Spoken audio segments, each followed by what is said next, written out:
చాలా సంతోషంగా ఉందండి. ఇప్పుడు ఇంకా బాధ్యత పెరిగినట్టు అనిపిస్తుంది.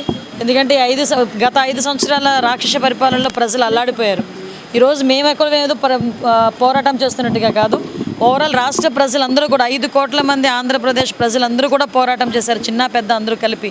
కాబట్టి ఇంత మ్యాండేట్ ఇచ్చారు. కాబట్టి ఇంచుమించుగా 164 సీట్స్ మేము ఎన్డీఏ కూటమి గెలుచుకోగలిగాం. ఇప్పుడు మాకున్న బాధ్యతను బట్టి ఇప్పుడు మంత్రివర్గంలో మాకు స్థానం కల్పించడం, అతిరథ మహారథులందరూ ఉన్న వేదిక మీద మేము కూడా పాలు పంచుకునే అవకాశం కలగజేసినందుకు ప్రత్యేకంగా ఆంధ్రప్రదేశ్ ప్రజలకి, పాయకరపేట నియోజకవర్గ ప్రజలకి, అతి ముఖ్యంగా చంద్రబాబు నాయుడు గారికి, లోకేష్ గారికి, పవన్ కళ్యాణ్ గారికి, మోడీ గారికి అందరికీ కూడా పేరు పేరున ధన్యవాదాలు, నమస్కారం. ఎస్, ఈ శాసనసభకి ఒక ప్రాధాన్యత ఉంది.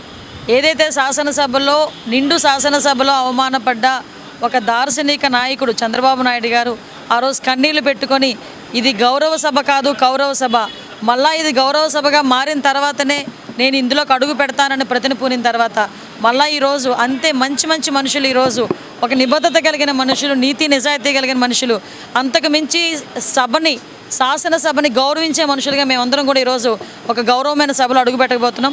దానికి మేమందరం కూడా చాలా హ్యాపీగా ఉన్నాం. ఒకటి మాత్రం మేము మాట ఇస్తున్నాం, ప్రజలందరికీ కూడా మాట ఇస్తున్నాం, ఇంతకు ముందు బూతుల పర్వం కాదు శాసనసభ అంటే.